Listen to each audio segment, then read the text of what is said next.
आमे जेतेबेले सरकारी स्तर रे चेष्टा करिछु सरकार तुरंत आगे आसतु एवं जनता रंगमंच ऐतिह्य जो परंपरा जो ऐतिह्य भित्तिभूमि रही जनता रंगमंच ताको हेरिटेज लैंड घोषणा करंतु आमर आजिकार सांबादिक सम्मेलन रे हेरिटेज लैंड घोषणा करंतु नाट्य म्यूजियम एठी प्रतिष्ठा करंतु एवं सेति पई आमर मु ये प्रेस हैंडआउट रे लिखिछि सेया जे आमर जिलापाल जेतबेले थिले एके वैष्णव सेतबेले महोदय आसिकरी एठी परिदर्शन करथिले एवं म्युनिसिपालिटी की लगे सफा करथिले एवं से एक डॉक्यूमेंट ब्लूप्रिंट करके देकी कल्चरल डिपार्टमेंट को देकी जाइछन्ते से नाली फिटा तळे रहिछि किंतु ताकू जदि सरकार जदि ताकू से दृष्टि जदि आगे आसीबे निश्चित भाव में एठी डेवलपमेंट हो परिबो एवं द्वितीय कथा होची जेतेबेले मुख्यमंत्री आछन्ती ओडिसा रे जेतेबेले सांस्कृतिक मंत्री आछन्ती आम सदाबेले भेटिछु किंतु ता फलप्रद हेइ नै बंधुगण एकमात्र श्रीजुक्त आमर विजयानंद पट्टनायक जहाँ विजु बाबू बोली कहते जो युवक माने जाइए घरे भेटी जे 500 टंका सार दिंतु जनता रंगमंच आम घर तैयारी करूँ नाटक हम से सकाळू पिला बसैकी 2टा 3टा बेले से कहले जे जाओ तमें माने जनता रंगमंच कौटी कौच से छिड़ा मो कंट्राक्टर पठाऊँगी से मंच तैयारी 500 टंका जाइए विजुबाबूर एति विशाल हृदय से प्रेक्षालय तैयारी करदे से भाव में आमे जेते मान्यवर विधायक मान्यवर सांसद जो माने लोकप्रतिनिधि भाव में अच्छा आम गुहारी करने को कमती करेनु आम मेयर को आनीचु जो नाटक होता मेयर को आनीचु रिक्वेस्ट करूँ कहीं सरकारी प्रशासन आगे आसी ना बहुत दुखद घटना जहाँ आम श्रीजुक्त देवी मिश्र को भेटी जो कल्चरल मिनिस्टर थे दादा गारिका सब जाई भेटी कहलु जे ए जमी रक्षा हम से प्रतिश्रुति देते 1 इंच जमी कहीं यार नहीं पारे नहीं थैंक्स टू आम cultural minister to Shri Devi Prasad Mishra प्रतिश्रुति देते से भी काम करते शिवाशीष मिश्र जो एडवोकेट अच्छा सुप्रीमकोर्ट रे कहले मिस्टर मिश्र 1 इंच जमी जमी कुआड़ न जाए सुपरिचालना राज्य सरकार 16/2/1989 मसीह कटक जिलापाल को जनता रंगमंचर सभापति पदरे अधिष्ठित कर 1999 मसीह महाबात्यार विकलांग होते हे खोला आकाश तले अंटा सड़की आज भी छिड़ा होती जनता रंगमंच प्रतिष्ठान कर श्रीमती सामर्थ्यानी माटीर मनुष्य नष्ट उर्वशी मुखाग्नि इत्यादि कोरोना समय को छाड़देले से खुला आकाश तले नाटक अब्याहत रही चलित मास मई 30, 31 और जून 1 शुक्र शनि और रविवार 3 दिन धरिकी नाट्यकार डॉक्टर निवेदिता जेना लिखित चरित्र निर्देशना देते नाट्य निर्देशक श्री श्रीकांत चौधरी एवं मंच में अभिनय करेंगे अभिज्ञ वरिष्ठ अभिनेता और अभिनेत्री माने जनता रंगमंच आशा रखियो प्राक्तन कटक जिलापाल श्रीयुक्त अश्विनी वैष्णव जनता रंगमंच को एक आदर्श नाट्य म्यूजियम सह ऐतिहासिक स्थल घोषणा उद्यम को कौन कारण कार्यानुष्ठान हो पारि नाही ए वार्ता को आपण जरिया को यदि प्रचार प्रसार करें पारे जनता रंगमंच जो ऐतिहासिक जनता रंगमंच जो ओडिशा रे ना करछि एवं सारा भारत वर्ष रे ना करथिला ये आहुरी आगु को जाई परिबो 1969 बार्ता रे जनता रंगमंच धूलिसा दे गला से समय रु अन्न सबु रंगमंच धूलिसा देइतला किंतु अन्न रंगमंच उठिबार व्यवस्था हैला मध्य जनता रंगमंच हेई पारला नाही अवनी बराल ए जनता रंगमंच रे दीर्घ दिन धरी सेक्रेटरी थिले से समय से नाटक करुले एवं शिक्षकता करुले मतलब से अवनी बराल दिगदर्शन रे जनता सुरक्षा मंच या 2011 मसीह एवं से 2011 मसीह आम मैंने अव्याहत भाव में एटार किसी ना किसी नाटक कर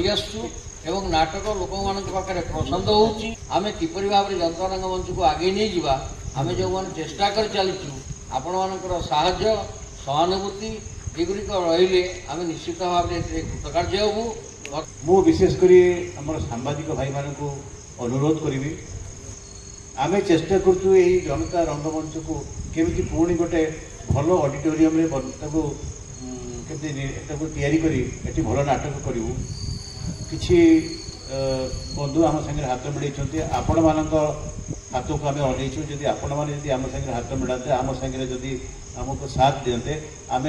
निश्चित जे आम ये जहाँ भाविचु कर आसंता नाटक 30, 31, 1 आम करुचु चैतु आर रचना कर डॉक्टर निवेदिता जेना बहुत भल विषय वस्तु भल कहानी उपरे नाटकटी होती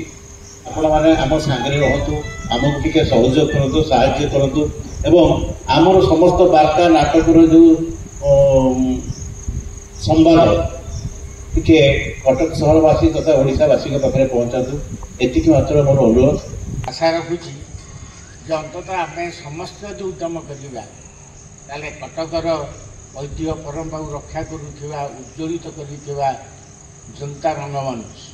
निश्चित पुनरुत्थान लाभ कर ये विश्वास मोर आज रही कटक सहर अनेक 52 जन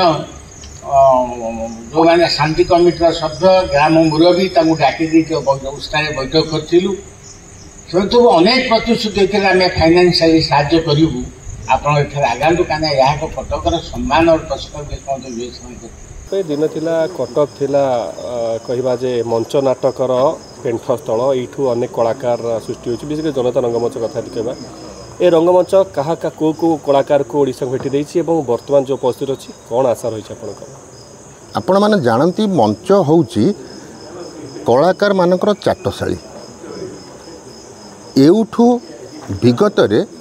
अनेक कलाकार भारी ओडिया चलचित्र जगत को समृद्ध करचंती आउ से माने समृद्ध करचंती बोली आज ओडिया चलचित्र जो स्टेज रे आमे छिड़ा ही कि गर्व रे कहि पारछु हां आमे भी चलचित्र तैयारी करि पारू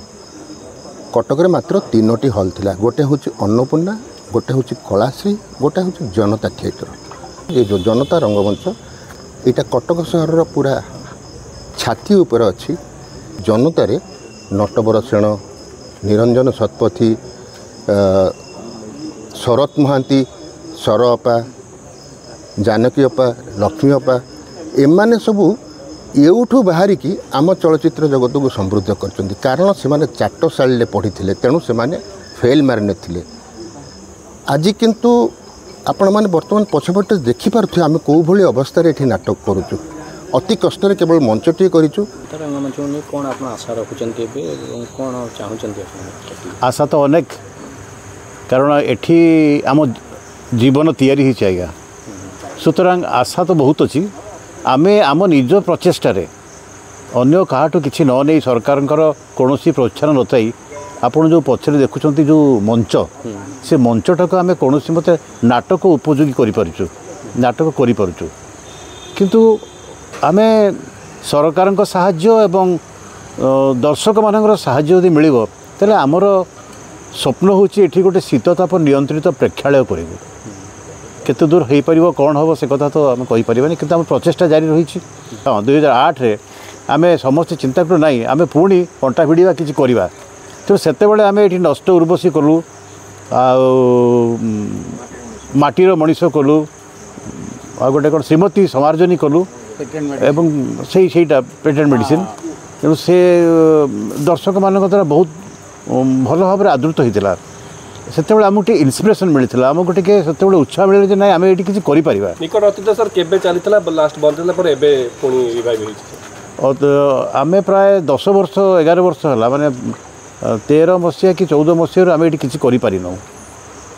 पुणी बहुत चेष्टा कलु करने सबुठी गोटे कथा आपण मैंने जानते अर्थ तेणु आमको जड़े एमती व्यक्तित्व ये मिले जी कहले आपण आग को बढ़ु अर्थ पर चिंता करूँ नहीं किसी अर्थ मु साहाय्य करी अंततः मंच तैयारी कर ना हूँ श्री श्रीकांत महापात्र जी कि आमको जो पछरे मंच देखुं ये मंचटा कम्प्लीटली दान द्वारा होठू आम टे उत्साहित हेलु एवं समस्ते डिसाइड कलु जे आम नहीं नाटक करवा এবং যেহেতু সুকান্ত মহাপাত্রଙ୍କ পରି ବ୍ୟକ୍ତିତ୍ୱ ଆଗେଇ ଆସିଲେ ଏମିତି ଅନେକ ସୁକାନ୍ତ ମହାପାତ୍ର ହୁଏତ ଥିବେ ଚାହୁଁଥିବେ ଆମେ ଜାଣିନୁ କାମ କଲେ ସିନା ଲୋକ ଆସିବେ। ଅଶ୍ୱିନୀ ବୈଷ୍ଣବଙ୍କ କଥା ଆପଣ ବକ୍ତବ୍ୟରେ ଆସିଥିଲା ବାସ୍ତବିକ ତାଙ୍କ ରୋଲ୍ କ'ଣ ରହିଥିଲା ସେତେବେଳେ ଏବଂ ଏବେ ତାଙ୍କଠୁ ଆଶା କରୁଛନ୍ତି ଏବେ ଗୋଟେ ଗୁରୁତ୍ୱପୂର୍ଣ୍ଣ ପଦବୀରେ ଅଛନ୍ତି କ'ଣ ଆଶା ରଖୁଛନ୍ତି ତାଙ୍କ ଯେତେବେଳେ କଲେକ୍ଟର ଥିଲେ ସେ ନିଜେ ଏଇଠି ଇନଭଲ୍ଭ ଥିଲେ ଆସିଥିଲେ ଏ ଜାଗାକୁ ଦେଖିଥିଲେ ଏବଂ ଆମକୁ ସେ ପ୍ରତିଶ୍ରୁତି ଦେଇଥିଲେ ଯେ ମୁଁ ଏଠି କିଛି କରିବି ଆପଣମାନଙ୍କ ପାଇଁ। ତେଣୁ ପରବର୍ତ୍ତୀ କାଳରେ ତ ସେ ଏଠୁ ଚାଲିଗଲେ ଅନ୍ୟ ପଦବୀକୁ। ବର୍ତ୍ତମାନ ଆମେ ତାଙ୍କୁ ଆପଣମାନଙ୍କ ମାଧ୍ୟମରେ ଜଣାଇବାକୁ ଚାହୁଁଛୁ ଯେ ଅନ୍ତତଃ ଥରଟିଏ ଏଠିକି ଆସନ୍ତୁ ଏବଂ ଦେଖନ୍ତୁ ଆମେ କ'ଣ କହିବୁ ସେ କ'ଣ କରିପାରିବେ, ସିଏ ଚାହିଁଲେ ବହୁତ କିଛି କରିପାରିବେ। Thank you sir.